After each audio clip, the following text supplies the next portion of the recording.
A fairy tale so dark it could have been an episode of Criminal Minds. Or Hannibal. Or that actually. Time for a bedtime story, kids. This week we are going to be retelling the Robber Bridegroom. Decided it's fall, as you can tell from my outfit, and I'm burning Bill Crisafi and Heretics Slut for October candle. Happy fall, everybody. Anyway, this story is absolutely brutal. It starts off with a miller and his daughter. His daughter is very beautiful, and like any good father back in the day, he wants her to be married to a well-to-do man, to a good guy. Man comes and he wants to be engaged to her. I will let her marry him.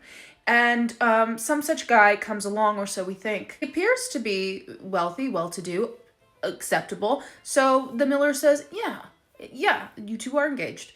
The daughter has a bad feeling about him. Just yuck, she feels fear. The ick, but like the primordial ick, the one that's like, I'm in danger. Bridegroom is like, we're to be married, but you haven't even like come and visit me yet.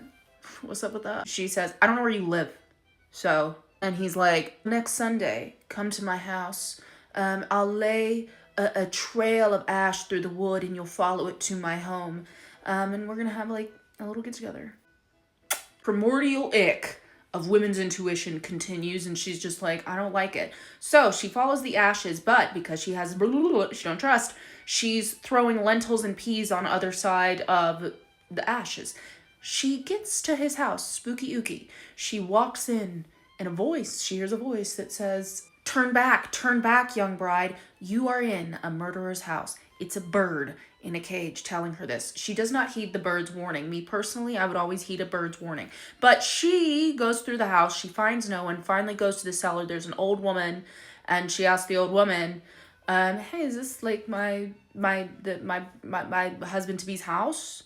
And the old woman is like, did you not hear the bird? The lady says, baby girl, you are marrying death himself. You see this kettle right here, this kettle that I have right here that's filled with water that's on a fire, is for you. He's gonna come back to this house with his friends and they're going to cook and eat you. But I have a conscience and I want to get out of here. So you hide behind this barrel. Go. The bridegroom and his merry band of murderers fly. Merry band of murderers, they come in. Have a girl. She's screaming. This is horrible. Like, this is absolutely horrible. So, I feel like you knew that from the top, but this is horrible. They give her wine until her heart bursts. They strip her clothes off, and they chop her to pieces and salt her and eat her. Always with the fucking salt. One of the murderous cannibals wants to get the ring off the dead girl's finger, and this poor murdered woman, to get the ring off, the ring won't come off, so he chops it off, the finger. It goes flying over the barrel and into our little bride-to-be's bosom. They get up and they start looking for it, and they're like, where's her at? Check behind the barrel. Old woman think fast is like, sit down, bitch. Eat your food, okay? What, the finger's gonna get up and walk away?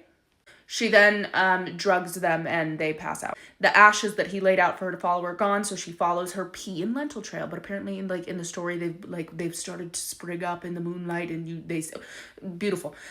They go to the miller. They tell the miller what happened, and the miller's like, "Oh, cool. Oh, for sure.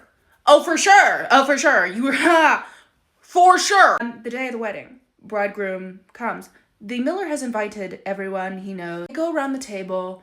And they're just telling each other things and little stories about things. And then the bridegroom's like, babe, you haven't said anything. Why don't you tell us something?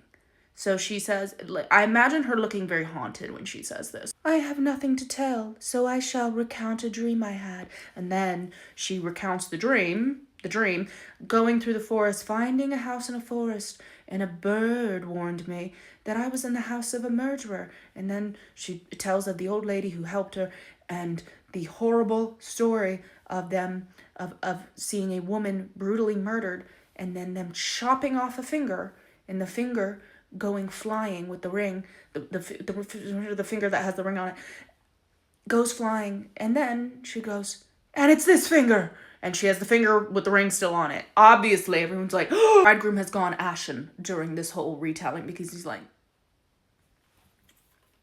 she got it. The guests spring upon him. They get his ass And then they get his merry band of murdering bitches, and they take him to the authorities, and they're executed.